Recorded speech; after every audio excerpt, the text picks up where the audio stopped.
dominant forms of hip hop, thin, bubblegum-like, hollow, shallow, stimulating body, no stirring, no soul, which is very, very sad because young people need soul-stirring music. Yo, what up? Luxurious. Drums and ammo. Ghetto. Gifted. Ammbaataa. It's Ammbaataa, baby. Check. We got Trackademicks, Honor Roll, Posse, Bay Area native. We ran into each other at the Acura dealership, you know, trying to get the whips hooked up. I had that routine where you go in for that oil change, and you thinking it's gonna be all sweet. Then you find out you got to pay $25. Yeah. I got whammied like that. You know what I mean? You know how I go. You know, the dealership always finds a way to get you. I mean, they're not getting you. They always try to keep it at tip top. Yeah, exactly. So they got their standards way high because they told me my battery was about to die, and I was like, it's not about to die, or it's not about to die, but they're like, the cold cranking amps aren't high enough for our our standards. And I'm like, I got like a year or two left. Yeah. You're like, your standards are cool, but my standards ain't, we're not up there like that. But yo, man, yeah. So whenever I run into cats like that, I look at that and I pay attention to it, and I don't look at it as it just, it happens for a reason. Yeah, definitely. Man, and I've been trying to get in. I've been trying to really get in and link up with cats and dig in and try to find out the situations and get some history. You know what I'm saying? So, the way we met during the blog era. You know, like 2009, 2010. Yeah. The Freddie Gibbs and the Jay Davis. Right. The Da Vinci. Everybody was. That's when we're doing Sweet Reds and Honor Roll was getting. You guys are already established at that moment. But I want to get in your history though. Like, so you grew up in Alameda, and I want to get some of. I wanted like my experience with Alameda. I grew up in Oakland, and we used to go to the boys club. That was our thing. We go to the boys club. Okay. And we went there. I got two older brothers, so we all went there pretty much religiously. For a good maybe 5 years. So, and then South Shore was always the South Shore was always the kicking spot. If you could go there. Yeah. You go get your take the 50. Was that? Take the 50 bus, or it depended on. It's crazy. We used to ride bikes. Okay, yeah, that's what's up. Ride bikes over there. So I want to get. I always feel like places that are not like Oakland has a definite sound. Right. What you would think. You have a sound that you could imagine like an Oakland sound. I feel like when you come from places that don't have like that necessary stamped in sound, you almost have more freedom, more wiggle room to kind of maneuver and play with stuff and kind of be more creative. So tell me how like your influences coming up in Alameda, and just give me some history and walk us up a little bit. Man, so yeah, just growing up in Alameda, like I feel like it's crazy. I feel like I didn't grow up with a ton of like music early on. Like my mom was really into she was into whatever was popping at the moment, right? So I was growing up I was a kid in the 80s.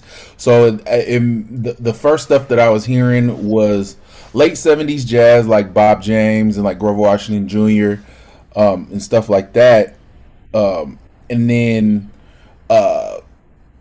so getting a taste for that like kind of pop jazz stuff, but then also in the 80s, like really liking Wham, Sade, Tears for Fears, like Prince. Yeah, like growing up, that was kind of like the first music I was hearing.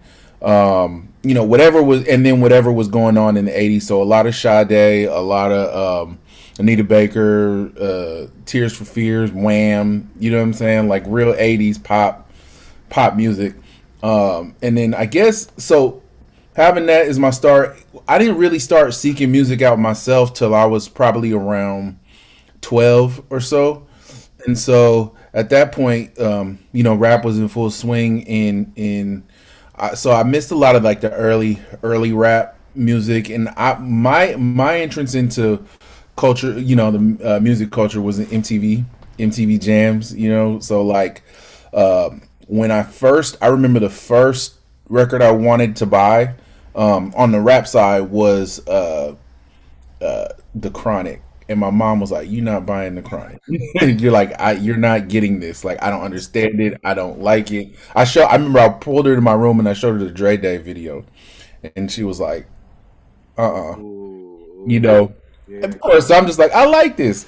I had already the first album I ever bought was Bobby Brown, "Don't Be Cruel" on tape. Oh no, that was the first one my mom bought for me, and then SWV, "It's About Time." That was the first tape I ever bought. And I was really into like Jodeci and like real, R&B. But like when you're trying to get the rap, that was it.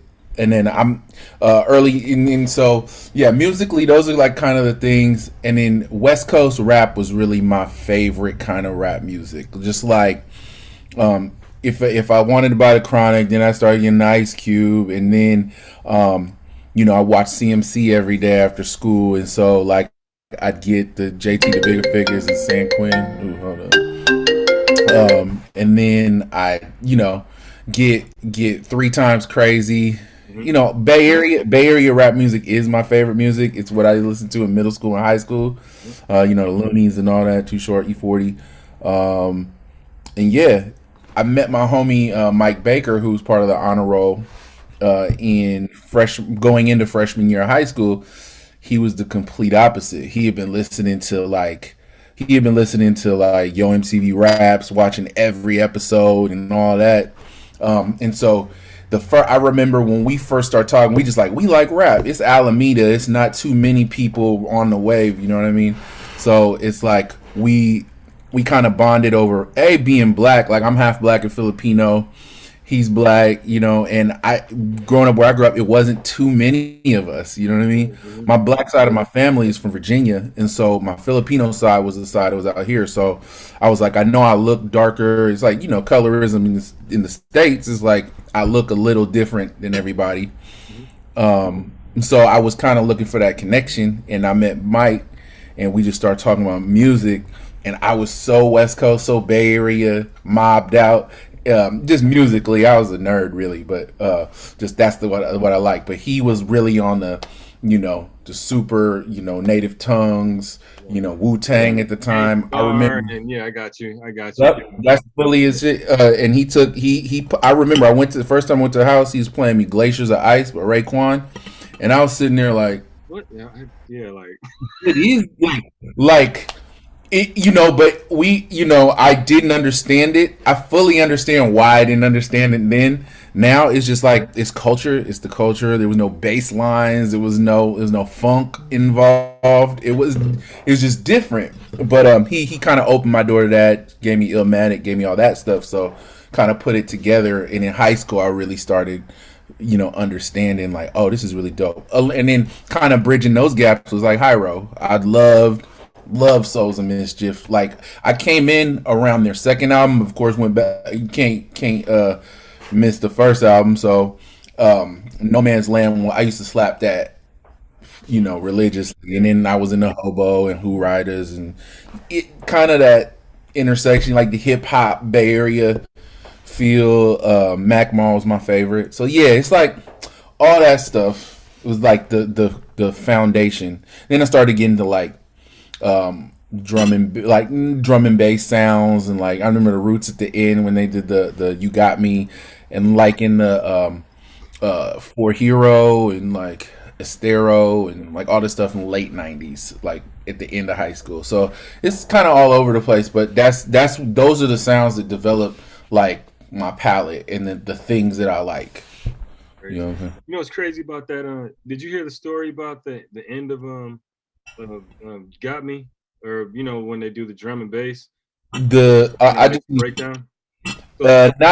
Maybe I'm trying to think. I just know that. Yeah, what story? No, the whole thing was the whole song was supposed to be drum and bass. Oh yeah, I did. Yeah, that's crazy. When I was like, wow, so the whole joint was supposed to be drum and bassed out. They knew how to spoon fed. I guess whoever whatever conversation they had, they're like, we got to have it in there, but So you it sounds like when you went to college, you really started kind of digging in to like production stuff. You know what I mean? Yeah. So what was when did what clicked the switch to really tip the point and to getting you into production? Like what kind of got you really into it? Right. So, well, when I backtrack, when I was in 10th, well, no, when I was in 11th grade, I joined this program, Youth Radio. In at the time, it was in Berkeley, and it was a broadcasting program. And there, I met my homie Tapan, DJ Tap 10. Yeah. And then me and Mike Baker were in that class. I met my homie Wiz. And he was our peer teacher, and so I went there to like kind of do music or just be around music because it was a radio program. But I met a lot of folks, and Wiz and his brother Teron were kind of like instrumental in getting me to to want to produce. I always was producing. I was producing on Casio keyboards and karaoke's already, like trying to record on tapes, dual tape cassettes. But I didn't understand, like I didn't have like real equipment, and so meeting them, they had experience with the ASR 10, and I ended up getting one of those, the ASR 88. I still have it actually. It's in my other room, but I don't think I've heard of the 88. it's just the 88 key version, fully weighted. Yeah, Okay, it's okay. the ASR X, the 10, and the 88. Oh, wow. Okay, okay. Yeah, and the rack mount. But like, yeah, I always I like chords, so I was like, I want the keyboard, Right. So you can really get in there and really get them. Okay, I got you. right. And so yeah, that's kind of with them telling me, like Wiz was like, I think you'll be a really good producer. You could just tell by what I was listening to, and how I gravitate certain things. And so yeah, I feel like I went. So after that, I went to college and was a business major, but it ended up every day just making beats, just every day, back at the dorm making beats. And yeah, that's kind of really how it started. Just and then when I graduated, it was during the recession or whatever. It was tough to get jobs. I was trying to figure it out, but I kept making beats. I think Kanye had already come out with his first album, and he was like 5 beats a day for 3 summers, and that was my mantra. And so I was literally just in 2000, like early 2000, like 2003, something, just banging them out just every day, cutting it. Did you Yeah. use a lot of them, or did you get them out to artists, or how did a lot of them come out, or? Nah, I mean, I got so much stuff that never came out. That a lot of that stuff, like I have the MP3s, but don't have the session files. Um, yeah, but shoot, the way things go now, I'll just sample them. You know what I mean? But Yeah, like, your own thing. some some of them, the drums were whack anyway. So, good looking back, or drums is the thing that'll be the first thing to be dated. Yeah, yep. Um, I could tell that you know exactly what the year is from, or the exactly. yeah, the And drum. especially the learning point, like I wasn't. It's funny, all my homeboys like Tap, Wiz, Mike, they were really into like East Coast hip hop, and the foundational hip hop music, and so they're like, you gotta, the drums aren't hard enough, and I didn't understand what hard meant. I was like using kicks and claps and rim shots and like Bay Area Right. stuff, Yeah. and then but I was like, okay, break beats. I kind of understood after listening to a lot of Dilla and like okay, I think this is what they mean, but yeah, just kind of like that whole education Mhm. around it. And you MC too, right? Yeah, yeah. And So so like I had been doing that before, like in high school with Mike. We had a little group, and we yeah. At first I wanted to just make beats for us, like that was the whole thing, and then kept doing that through college. Even came out with some stuff later, but like I will always gravitate towards the whole production, like making the beat. Like what do I hear musically, and that's how I'd approach everything. I was like, I need the beats first. yeah, get the beat. Where some people love to speak and love to communicate verbally, like I can and I do, but the music was ultimately the thing. Is like this is what I think about off top. What producer influences do you have? Like do you have is it Bay Cats or Oh yeah, like I mean, it's a lot. I have my top. I mean, Tone Capone, Studio Tone, Kyrie. Of course, all them. But also like DJ Quick is in my top five ever. Mhm. You know, and of course, it's Pete Rock and Dilla Primo, of course. But the Neptunes are actually my favorite. I got you. I The got you. Neptunes are my favorite producers just because of the like me. I mean, I feel like they spoke to folks like me, where it's like they have a wide swath of things they can do, but they also have a definitive like sound of like how they engage with that stuff. Because I feel that way where like I do a lot of things, but there are a lot of things that I like love to keep in the music, you know. I And got you. so like yeah. So, what was kind of your first output of music? Was it you and Mike Baker? Who how'd it go out? Right. The first, so I started the first thing that I actually ever played for people, like, like presenting, like this is dope. Was I did a remix of like No More Drama by Mary J. Blige because Tap 10 gave me the acapella. This is just college, but it's not out. But like I was like, oh, because I love remixing. I've always loved remixing. Like I think it's part of my. It's kind of like my personality. I'm like that was the first thing I kind of like did. It was like a complete like it's got vocals on it, even though it's a remix, right? People the response in college was so positive. I just kept doing stuff. And the first, so which led to the first thing coming out was in 2005, the remix tape volume 1, and it was just a collection of remixes I did, and some of them have features on them, like a couple of homies rapping or whatever, but for the most part that was like the first like body of work thing that I actually dropped, and it actually got written up in the Fader magazine back then, and Is that still floating around, or you know what I'm saying? uh, Is that anywhere yeah, where you can? yeah, you can go on my Bandcamp and the actual. I don't think the actual mix is up there. It might be, but there's a lot of a bunch of the loose remixes are up there. Mhm. But yeah, they're on my Bandcamp. You could buy them and slap them. Oh, that's good. No, because I DJ out and I like to have the remixes, or I did. Hopefully, at some point I'll DJ out. Right. You know what I mean? That's kind of when I prefer now to do more like chill. I'm not doing super clubby jump off. So Mhm. I stopped doing that years ago. I But feel you. man, so the first output was the remix album. Was it Hmm. called the It was remix tape? the remix tape. It was just Okay, called the remix tape, okay, 2005. okay. Yeah. So that was a little bit before you connected with Fab. Actually that was so that his album. It was actually right before, or that was after. Okay. So yeah, after I graduated college and I was making beats, and not like that 5 beats a day Mhm. jump. Um, I I was I'll be listening to Cameo, and I was just trying to figure it out, and like well, I was interested in doing like real estate and like doing mortgage loans and stuff like that. Just like okay, what is my collegiate route? But that during that whole thing, that was when like the new bay was popping up, Mhm. or like popping off. So it was like Fab, um, Frontline Line, Balance, balance. yeah, all that. Yeah. So And then the team was even kind of flipping yeah, back and forth. Yeah.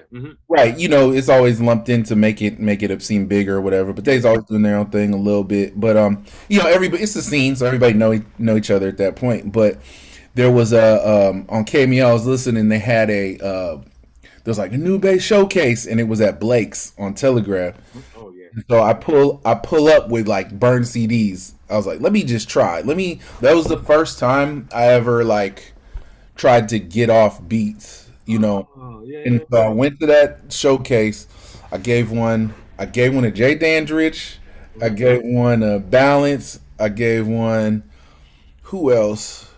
Fab. Right. And I feel like one other artist. I forget who else was there. Um, but like Fab was the person who called me back. How long did it take for him to get back to you? A couple days or? He called back. He called back the next day, and I think he was on the way he was on the way to Summer Jam, or no, was it Summer Jam? I think it was Summer Jam, something like that. And I remember like that's my first interaction as a producer with a rapper. He called me. He's like, "These are hard," and he, and some of the beats on the tape ended up being on his Son of a Pimp album. Yeah, which ended up being, that's his breakout. Yeah. I mean, that set him on the stage to be where he's at now. And I was there for most of that. Shoot, I held down. I did 6 tracks on that album, out of 18, and so like, but I was one of the folks who really was like going in with him and like talking to him about it. That's what I was gonna ask. Like, so you're into that? Like, you're around like the full production. You like to be there for the vocals and all that, or because some cats are like, man, take the beat and I don't want to have anything to do with it. You know what I mean? Right. I mean, it really depends. I like both, actually. It depends on how much I musically trust the artist, you know what I'm saying? Or like what they do, or feel like they need my input. Like, it's some people who I work with that I'm like, I trust everything you do. I trust your judgment. Like, you just, you can take it and go, and then we'll play ping pong with it, back and forth. Like, I think you should do this. But then, like, especially early on, I had to learn that process, though. So being there, I mean, Fab, I attribute me being in the Bay Area music scene to Mr. F.A.B. because I used to pick him up like 3 or 4 days a week from his house, and we would just mob to like different studios, whether it's in, all the different studios. Like, this is for like a year straight. So 2003, 2000, or maybe like 2004 is when we start, that whole year I was just mobbing around to studios, go to Fizz, go to like, different spot, every part of the Bay Area. I miss that. I miss that the most, man. Like, just studios popping off, you know what I mean? Where you can just jump into different studios and just have a whole different vibe. You go from a high road vibe to vibe to whatever, and I felt like that was kind of a way to create the cross pollination. Like, a lot of things happen when you could just pull up. Whereas now, it's not a lot of people doing studio stuff like that. I mean, everybody's in the crib, for the most part. Yeah, everyone's at the house, and like, it's crazy. Some of the studios I went to were in houses and garages, but it still felt like the studio, like for real, for real. It's crazy. Everyone had the Digio did the Pro Tools. I was like, oh, they got the real stuff. That was me, though. That was me. I had the Digio One little rack joint. Mm-hmm. Right. So tell me about the honor roll, man. Like, cause like I know Spank. I know Spank Pop. Yeah. I know Mike Baker. I know you. But kind of give me and the listeners kind of like a broad overview of the collective. Right. So the folks it's funny, the honor roll is made up of a lot of us who met at youth radio. So Tap 10, like in our youth radio class in '97, we were all high school kids except for Wiz. He was a freshman in college, and we met there. I think me, Mike, and my homie Mox. We came from Alameda. Wiz, he was at SF State at the time. Tap was in the class too, and so we kind of all met and got cool there. Wiz also knew Josie Stingray already, a rapper. That's right. Yeah, Josie. And then I had actually met her. Me and Mike met her separately, but then she kind of came in the fold when we were trying to actually click up, like, maybe a year or two after that. And then Spanks came into the fold through Wiz. Like, Wiz had been going to the city. Anybody who was trying to get fresh and get fits back in the day, it wasn't easy. You had to really search for all that stuff. And Wiz was really into all that. So he met Spanks, I think like True or something like that. Of course, yeah. And and when we started to form our thing, we all kind of clicked up. And we're just like, yo, we all kind of had the same vision. We all really into this hip hop thing. And then the last one of the last members and the youngest member was 108K. Oh, okay, yeah. We met him through youth radio as well. Wiz was like his boss and teacher, and then I worked with him too, and like we just could see the music talent in him, and he really was ahead of his time in terms of how he understood like hip hop music and understood like just all types of music. Anything we threw at him, he fully, he was there and got it. And it was like that's kind of like our the thing that held us all together was that we're from, we all have a similar, regional similar taste, but then all come from different parts of the Bay Area, Alameda, Oakland, San Francisco. But then also really rooted in hip hop, but fully love everything else, anything from like Bjork to whatever. And and also wasn't afraid to wear that on our sleeve and in the music that we made. So just in case, like if he's mentioning youth radio, I'm still a part of youth radio right now. Like I've been there. I started with Oakland Faders, and then Oakland Faders kind of fell back, and then I kept it up, so I still do my radio show there like every Friday. And youth radio is actually, that kind of became the breeding ground of a lot of artists to kind of bounce off of that. It was kind of a launch pad for a lot of artists to kind of make their moves to get to that next level. Straight up. And so so it sounds like youth radio was a big part of the whole formation of it. Man, that's it's like, was that? No, yeah, I know. I was one of the first kind of like people, like artist wise, to like get notoriety and then be from youth radio. I Am Sue was my student. I remember looking at his application and like interviewing him and talking to his mom.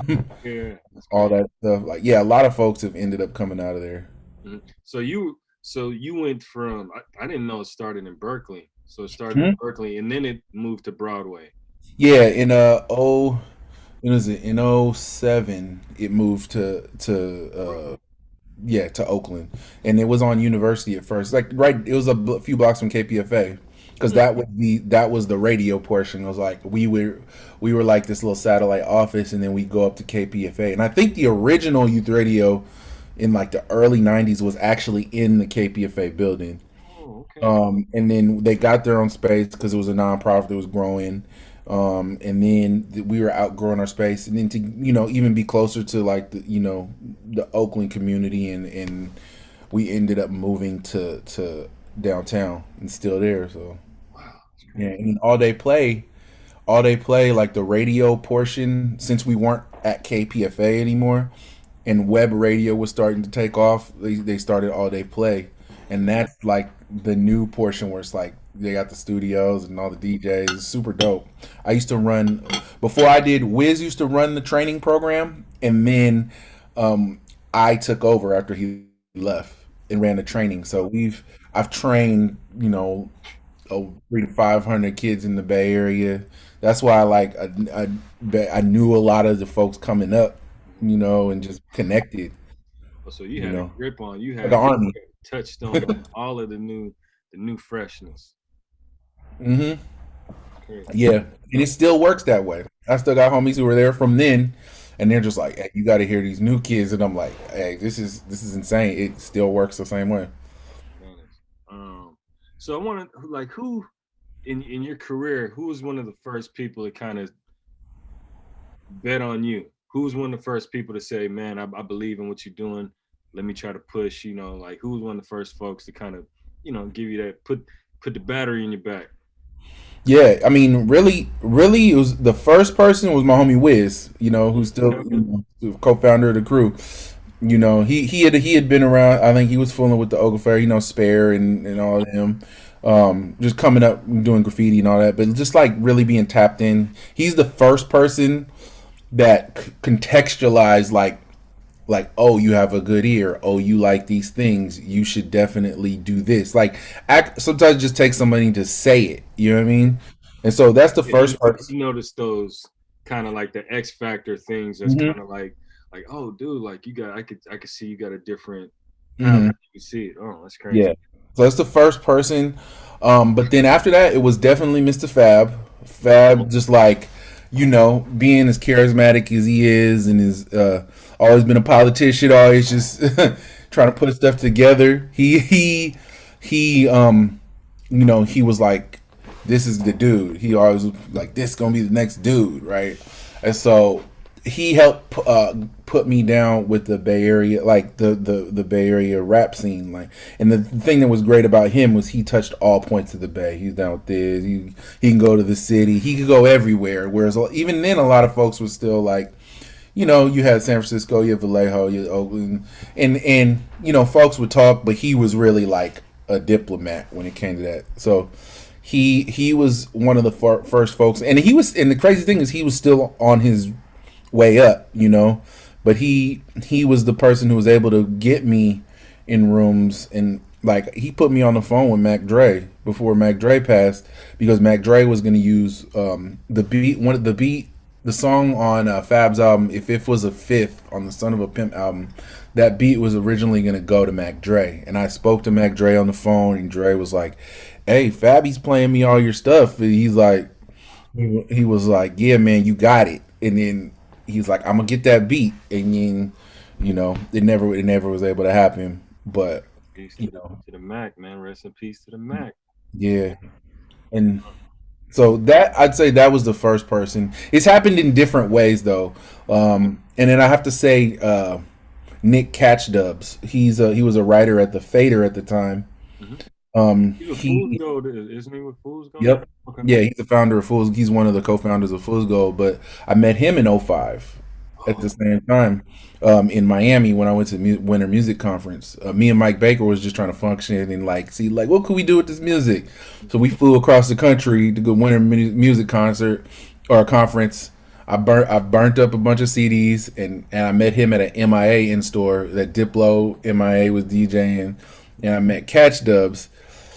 And he did a write up about my remix CD, just a CDR, and wow, right. And as we know, like Fader was one of those magazines. We're trying to find everything new, everything is counterculture. Like, just it doesn't matter if it's a CDR. So like he's always been a proponent of, like, early on, like, yo, this dude's from the Bay Area. Of course, he had written, I think a year earlier, he'd written an article about the hyphy movement and what was going on in the Bay, because he's always been tapped in, just listening, on message boards and stuff back then.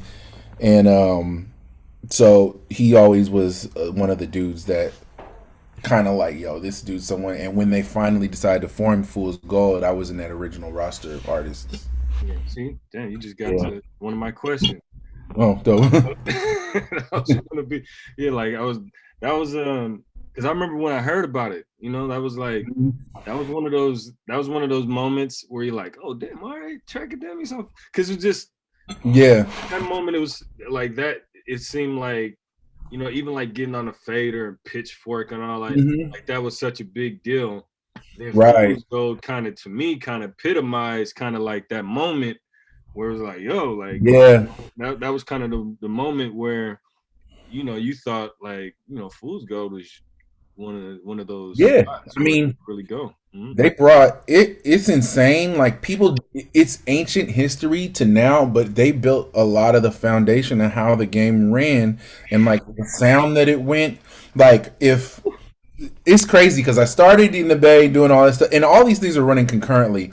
Like, I was producing for Fab and did Tell Me When to Go remix and doing like Bay Area stuff, but then concurrently I started rapping and I started my envision. I mean, I actually dropped the album of a lot of the music that never came out. I dropped it in December, so it's actually streaming. But a lot of that music that I was doing at that time, it never came out. But I was always trying to do like a mix of electronic music and rap music. So like real high tempo slaps, club, stuff. Kind of like electro Baltimore house, but like Bay Area, like hyphy, and hip hop in a lot of synths. And so like that was kind of what I was doing. But like Fool's Gold at that time, Fool's Gold and Mad Decent, Diplo and A-Track, and like they were all kind of building the thing that became EDM. And so like it was all types of dance music that they would be playing, mashups, Baltimore club, Detroit techno, like ghetto tech, all these crazy sounds. Of course, with all the rap music, a lot of Houston, a lot of Bay Area shit, and just like in Atlanta shit, and just playing it all at the same time and all the parties. And those were like the most insane parties, because it's kind of like how in a party setting, it's kind of like how we listen to music. Like I always used to say, I like my food to mix. You know what I'm saying? So like we listened to all of it in one party at one time. It wasn't just a one format situation. And as you can see, like the way the world has gone, over the last 5 to 10 years, a lot of genres have melded together, like dissipated. There are new subgenres, but it's just like the walls that when we in the 90s and the early 2000s, where we're like, no, I do hip hop. I'm an MC, and this is what I do, or like I'm a soul artist. Like all those things started to dissipate, and we could meld music in, and people could move a little bit more freely. And I think that's why they fooled me in the first place, because I was like, the boundaries, there were no real boundaries. I could produce, do a song with Casual, or do a song with Mr. F.A.B, or do a song, with whoever, and then just crazy. I never tripped off that. I never would have, I mean, now that you mention it, I would attribute, kind of where everything is at now, because they were, they put out Action Bronson, one thing, and it could be, whoever, whoever else on the opposite side of that, right. We were on the same lineups too, doing tours and stuff. I was tight, yeah, I was tight. I remember on South by Southwest, we started, we performed with Action Bronson, and it was kind of tight because it was one of those makeups of a show where it's kind of going back and forth, and it might be a fully like alternative group, and then next up is, Da Vinci, and then be like kind of wild, man. It was wild. Yeah, it's super dope.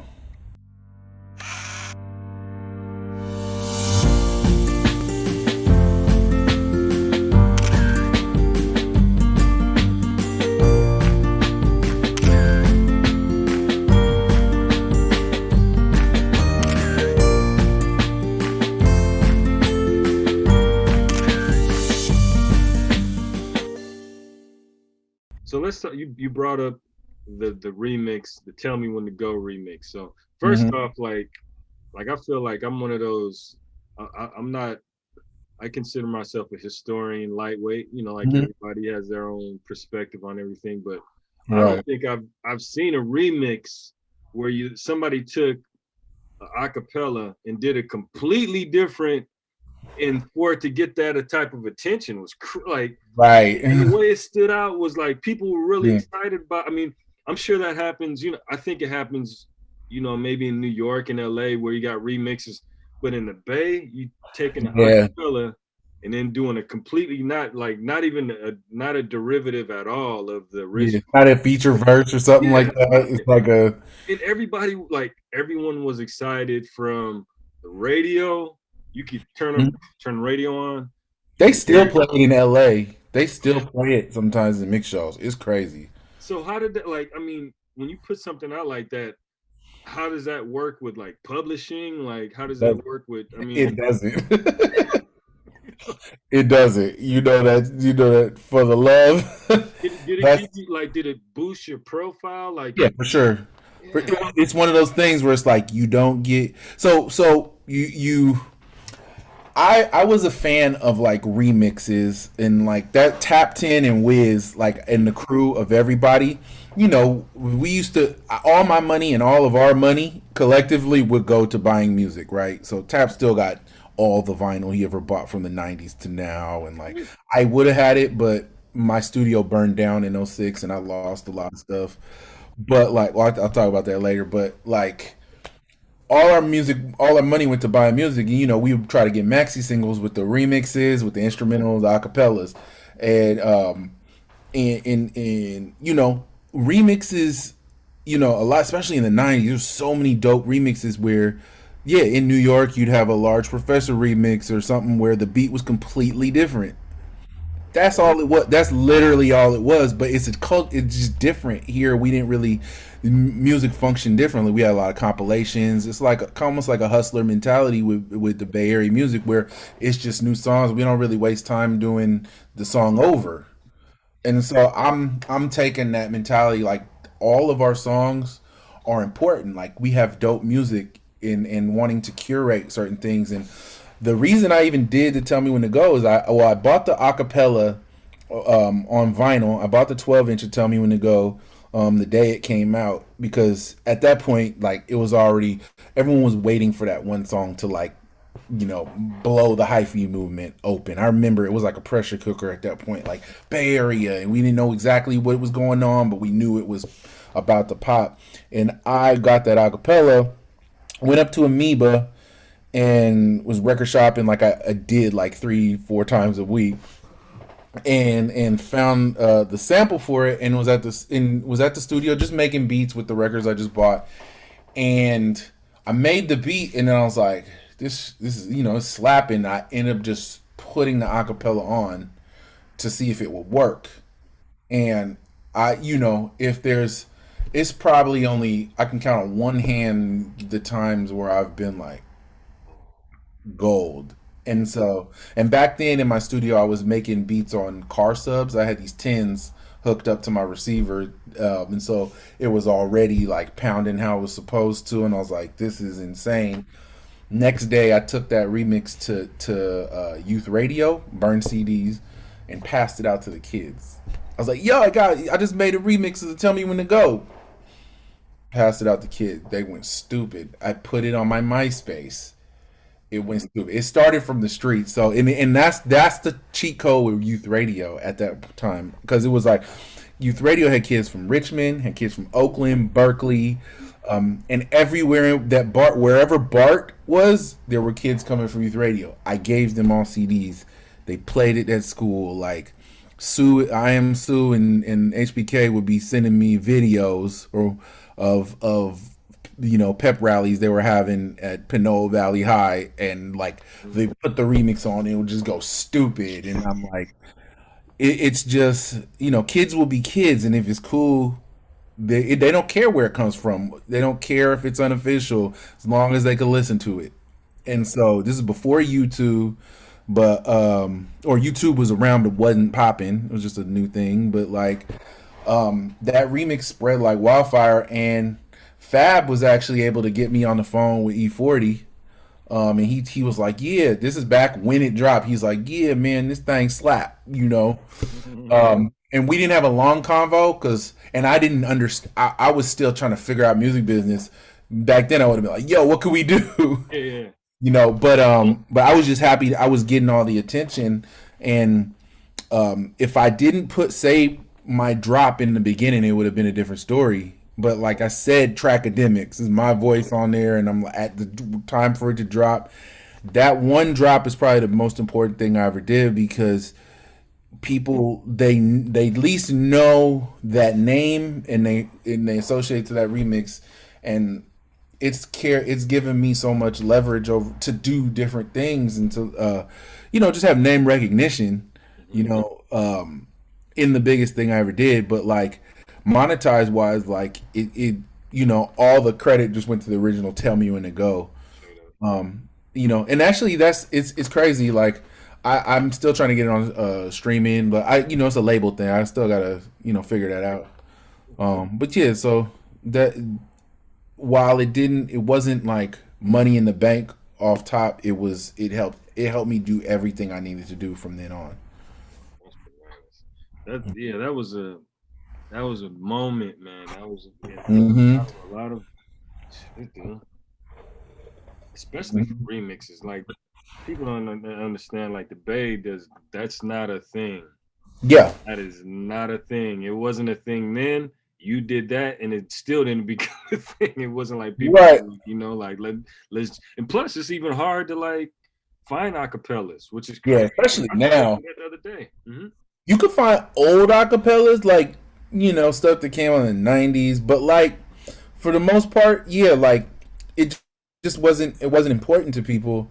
And I mean, the other reason I did that remix was because moving around, I would travel to New York. I would travel around the country a little bit, just like going to different festivals, trying to get on and try to, just young, you want to see what's popping. And like folks, you would always come up against those curmudgeony, like real hip hop heads that did not respect us. Just didn't respect the. I don't understand it. And I've broken that. It's still happening to this day. I don't think it's ever going to go away. But my main goal was to be like, let me make this sonically palatable for you. Because if they didn't respect John's amazing ass beat for Tell Me When to Go, it's just slapping. That beat was amazing. But if that didn't speak to him because it wasn't musical enough, or it wasn't clever enough, or it didn't, it's a sample, and it's just the aesthetics. I wanted to have a production rooted in like fundamental hip hop. Like, we're gonna flip a sample that's kind of clever because people are always trying to figure out what they're saying, and it's like they're not saying none of what everybody thinks they're saying, and but not put a break beat under it, or not put like traditional hip hop drums, but put slap and make it go like we like out here. You have to respect it. Like, it's divisive. It's like, I don't hear music like that. So that and is get a conversation and get people understand, like, yo, I'm gonna make you listen to Keek the Sneak. Man, for real. That's the crazy part. Like, cause Keek, man, to me, he could rap over samples. He could rap over break anything. Beats. He could rap over whatever, and it's gonna work. Yeah. Straight up. And I think the fact that a lot of heads who listen to Bay Area rap and they hear keyboard beats, or they hear like, it's just a different aesthetic. A lot of the times they're like next, and I'm like, nah, you could give me the acapellas to all this shit. You can't tell me. I mean, people respect Mac Mall, but you can't tell me that this shit ain't dope. Like, we got the shit. The rappers though. Like, production is dope, but it is subjective. People are gonna like what they like, but the rappers, that's a little bit closer. You could put a lot of our rappers on these other beats, and they'd have a little bit more.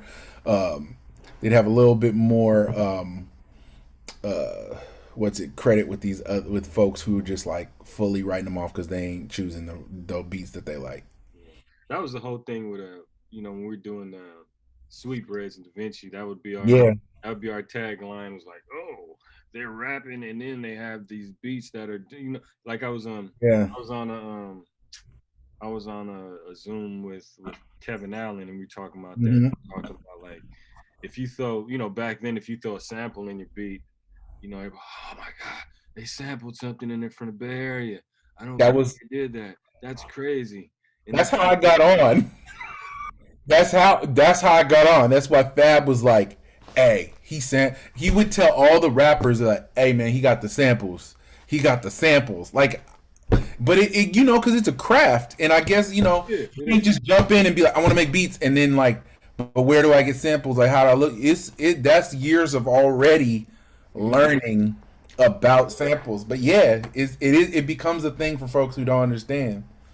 Especially the Bays is, we're still working on that.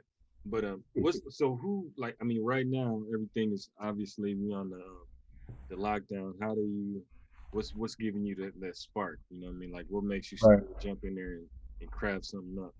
Right. I think with me, like, especially in the last like year, I kind of slowed down a little bit just past year, just like a lot of people, but just like trying to figure out like what's going on. Like, I stopped going to studio.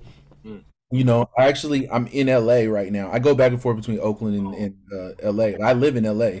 Oh, wow. And I've only been out here for a couple years, but just when Kanye got signed, I was like, let me see what I could do out there. But like, I stopped going to studios because I was like, yo, these youngsters over here in West Hollywood, they're wilding. I'm not playing. I got issues where it's like I don't know what this COVID thing's gonna do, but I'm not chancing it. So I stopped going to studios. But I think I have so many different ways or types of music I make and ways I produce that I just I got my setup at the house. I got my setup at the house. I stopped labbing with folks, but I didn't stop dropping stuff. I was putting out remixes, instrumental stuff, which I've been doing already.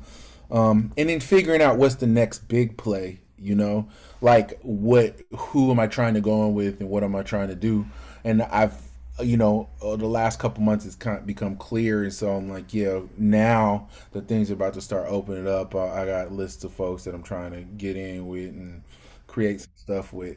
But yeah, I never really stopped. Plus, I always have a backlog. My vaults are stupid, and so I started dropping some of that stuff, and I'm like, which is why I dropped the album from 2005 that never came out.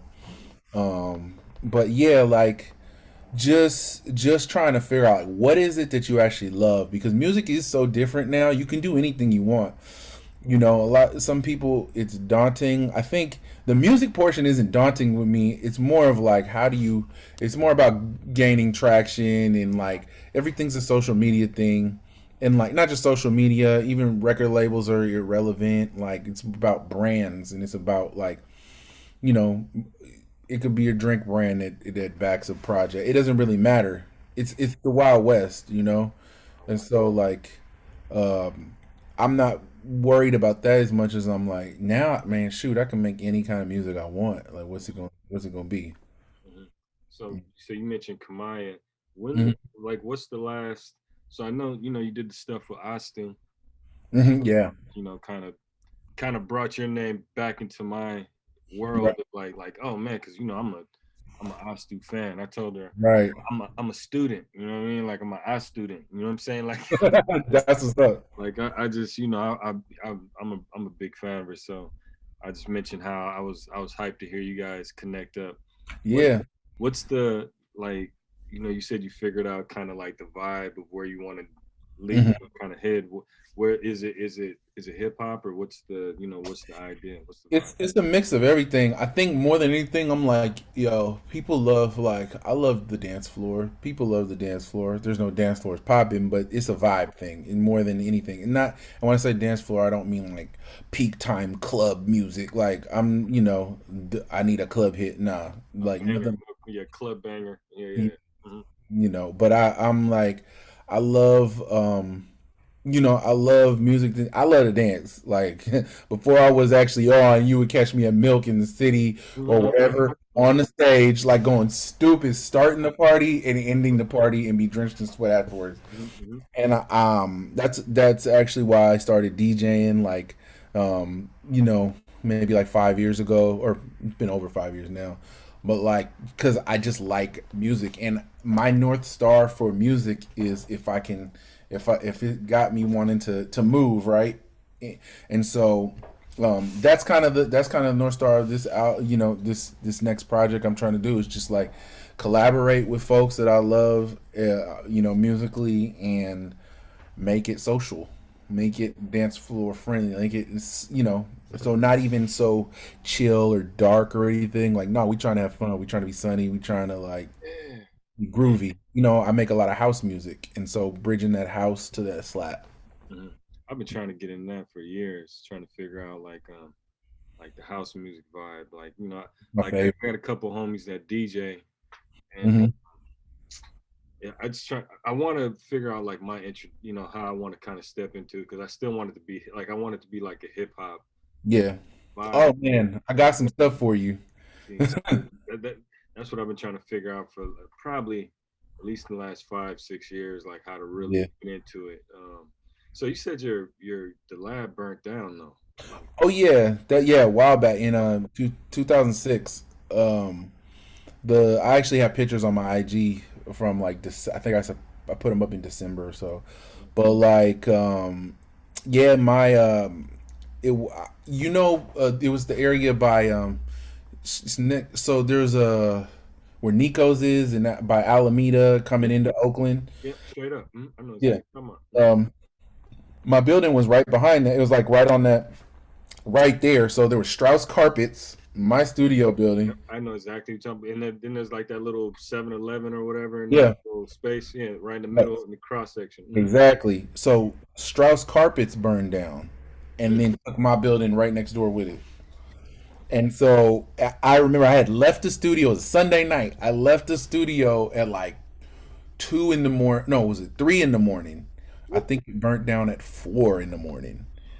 And like the carpet, so the carpet place had already been smoldering the whole weekend inside. The fire jumped to this building, jumped to my building. The building didn't burn down, but it burnt out every room. And I didn't know about property insurance back then. I was just renting a studio space for $200 a month. Oh, Right? Yeah, I know, crazy. In this like hot, just it's just literally a room with nothing. There's a carpet on the floor and unfinished walls.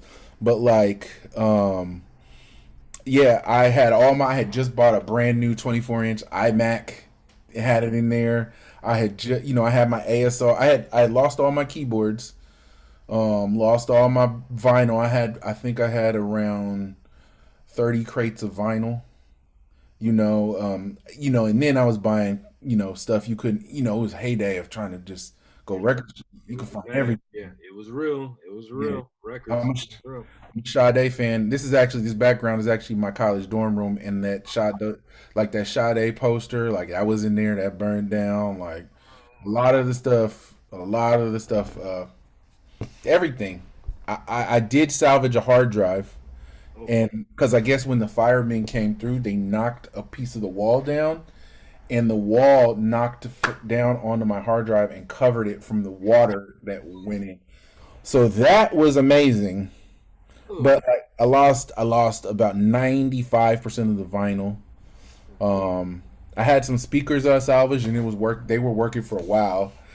But like otherwise, you don't want to have stuff with soot and smoke all over it. So, I had to charge it. But luckily, it happened in '06, and at that time, maybe 2 months earlier, I had just started to perform in the city, and so I did my first show in the city, and then luckily with that newness, I was able to book gigs, and my first show in New York was, let's see, later that month. I had gone for CMJ, so it happened at the beginning of October. At the end of October, I was there for Halloween, and like literally, I was able to stack enough money to buy new keyboards, get a new studio space, and start buying records again, and buy a new computer, all within that like 4 month period, going into '07.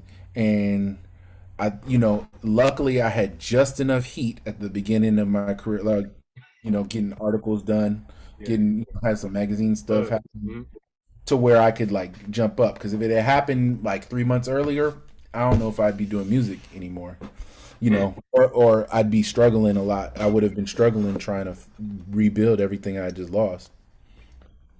So yeah, That's crazy. yeah. I was gonna say, what else? What else you do besides music? You know what I'm saying? What's the thing that do you like biking, camping? Oh yeah, I'm about to go biking right after this. Yeah, That's my whole outdoors is my whole life. Mhm. It's like, and it's always been that way ever since I was a little kid. Like my dad would always take us backpacking and camping. So like I'm an outdoors person through and through. Fresh coasting is the mantra. I have another Instagram account called Fresh Coasting, and it's all about just my outdoor treks. Um, and so like, yeah, like especially during the pandemic. I mean, before that I was out all the time, but pandemic, I was like, oh, everything's closed. I get to lean in more and go everywhere. And next week I'm going to Sedona, Arizona. Okay. Yeah, it's like the mountains in Arizona is hella beautiful. It's got like rock formations and all that. Um, and just yeah, I hike, I camp, I bike, I backpack. Um, yeah, that's my thing. Do you have you performed any over the pandemic? Are you doing are you doing any live streams or any DJing Man, or any beat somethings you or know, I fully intended to, and just uh, I just didn't. You know, I did one stream that was really dope. Yeah, I've done a couple, but really, I did one Sade stream that was all Sade. So like I love Sade. Everybody knows like my favorite. I've remade some of her stuff. I got a song No Ordinary Love I redid with my band two player co op. But like I did one stream doing that, but otherwise like you know I I realized the thing that I love about DJing is the social interaction because I'm not I still like I'm a DJ. Anyone can DJ, but a real DJ is like it's all the folks I'm seeing on Twitch right now who really love curation and really love like they can't help it. Like I wake up in the morning and I hear sounds and I want to create beats. My home like Tap for instance, he wakes up and he's digging through records online and going through YouTube and he's on Juno and he's on Discogs and he's an archaeologist with it. And a lot of the dope DJs I know, they're always finding new music and that's not how I am with it. I'm more of a creator of music. And so like what I loved about playing music out, like spinning music, because I'm even hesitate to call myself a DJ, is that I love that social interaction of it, and and I love playing the music I make for folks. I love playing stuff that folks aren't hearing, and I'm not a whack DJ. I'm not cutting it up crazy, but I have fun doing it. But I realize like during the pandemic, I could play my perspective out like that, but I just don't enjoy it as much. And I love I love watching the folks that do.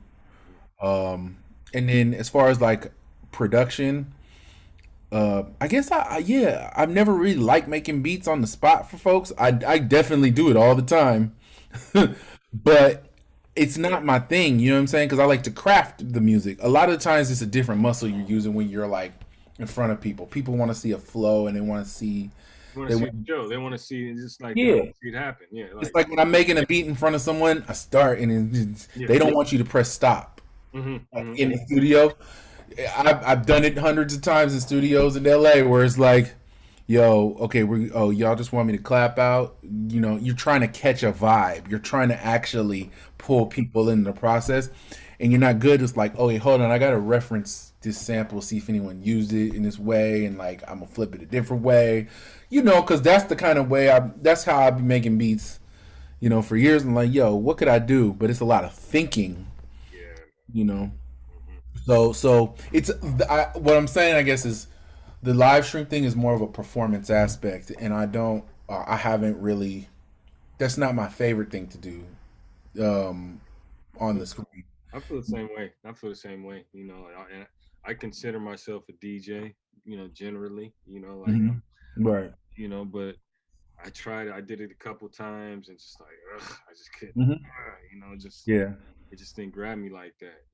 Right. But I definitely, I salute the DJs Yeah. that Definitely. feel like that have that drive to feel like they jump them there and set it off for the people, man. Right. So I got one more question. Like I feel like this era prior to the pandemic, and I feel like this era is like the producer era. Hmm. Like this is the era of like I do my beat, I mix it, master it, I go on the road. I could perform. I could do my own show without having an MC. Like a lot of producers are starting now with not even the thought of having anybody rap or sing on it. Like Right. now, you can literally create a career just based off of your production. Right. Like, how do you feel about like you got Flying Lotus and cats like that out there? K Tronada, cats that are becoming real like factors without necessarily needing to lean on MCs. Or what do you feel about that? Yeah, I mean, I love it. It just harkens back to what I was saying. Like now, musically, you could do anything, Hmm. and I mean, last few years we've been really on some vibey You know, people want to just feel a certain way. It's the reason why, because it's been happening, but now it's been happening in the American like hip hop, EDM, like what I'm trying to say, like in a context that it wasn't happening before, because like house music's always been like that, dance music's always been like that, where it's like you have a DJ producer and they always been making stuff, and they might take samples here, they might have a vocalist every once in a while, but now you know, hip hop music, it's become more widely accepted, and I think that started to happen like maybe around 10 years ago, and it just kind of crept in. And then you had Selection, and you had folks with like oh, Esta Sango, you know, like all these folks making stuff. K Tronada, shout out to winning the Grammy, that's a big deal. Like folks who, you know, you can have a complete musical idea without having words on it, and I think that's what's important, and people will show up for it, you know. Wow. Because also the other thing is people are informed by more than their ears with music. It's always, I've known that since in high school. It's like, yo, the reason why people like or dislike music half the time, more than half the time, has nothing to do with the music itself. It has to do with the video, where it came from, like who told them about it, like what the cover look like, what's the video look like, what are they wearing, how are they presenting themselves. You know, it all that stuff informs why people choose to listen to what they listen to. You know, or else we'd have way different things that were being spun on a larger scale. So, you know, now I feel like because labels are not as important, like there are not a lot of cultural gatekeepers. It's more of, well, now it's like algorithmic, and it's you know, so if something goes viral, you know, more people see it, but like that comes from the people, and it can be manipulated for sure, but like I think it's just more important, like if people like something, they'll like it, and it doesn't have to be as rigid. Plus, you know, the younger generation especially, Yeah, they're not tripping off of, like I said, kids like whatever they like, whatever's cool, which is why remix culture wasn't big in the Bay, but they like that remix. And so same thing with the producers. it's funky. Well, man, we'll end it right there, man. What's the Oh, what's your well, what do you have going on right this second? You know, like okay. what are you working on right now? So right now I'm gearing up to drop my homie LD's album. LD's is, he's an OG from Oakland. He's been around for a long time, and we've been working on his album for forever. You know, like he does a podcast called I Need to Know. It's on the same media, but it's super dope. Like he interviewed Marshawn the other day, and or like a couple months ago. He does a lot of Oakland. He's like hyper local, interviewing a lot of folks. I just met him right before the pandemic started. Straight up, I just met him. Yeah, that's my dude. Like I met him. I think I met him the same time I met Fab. Like so he's, you know, he knows some of the homies. He used to write graffiti. That's how Wiz throw my homie Wiz. I met him, but we're gonna drop his album. He actually had a Fool's Gold single in 2015. That's right. Okay. Yeah. I'm tripping. Yeah, because And so you did on Instagram. yep. So some of it. So I've, you know, slowly been working on it, but that's coming out this year, and like I'm just in the middle of like getting that release ready. And it's just, that album is gonna be so fun to do because it's just thunder pound slap Yeah. town shit, just like, but like he comes from the old school thought, so he literally to me as if like you know, I always say he sounds like Raycon and Ghostface, and but like if they came from the town and grew up through the 90s in Oakland, but like same references, all hip hop, but then it's all slap, you know. And I was like, it allowed me to explore all the different types of hip hop I make. It's like, it's kind of in the spirit of the Tell Me When to Go remix. Like if the way that came together is how LD's album is. It's like we pull from over here, we pull from over here. He shoots straight down the middle with how he raps about it. So that's like the main project. I'm also working on another, like slowly with other folks. So like a more that dancey groovy album where it's like dance floor means like Bay Area, West Coast slap, sunny music, that. So. Get back in the stew with our stew. Oh, we got some other stuff popping. Yeah, definitely. Keep that line going, man. She's dope. Yeah, man. Hey, man, appreciate it. Thanks for taking the time to sit with me, and I'm glad Oh. we ran into each other at the spot. I can still recognize you even with the mask on. Right. I was like, oh, that's Trackademicks. Well, man, I appreciate it, dude. And this is another episode of This, That, and the Third, Drums and Ammo, and I'm gonna catch y'all, man. Appreciate it, man. Be easy, boy. Yeah, you too. Peace, peace, peace.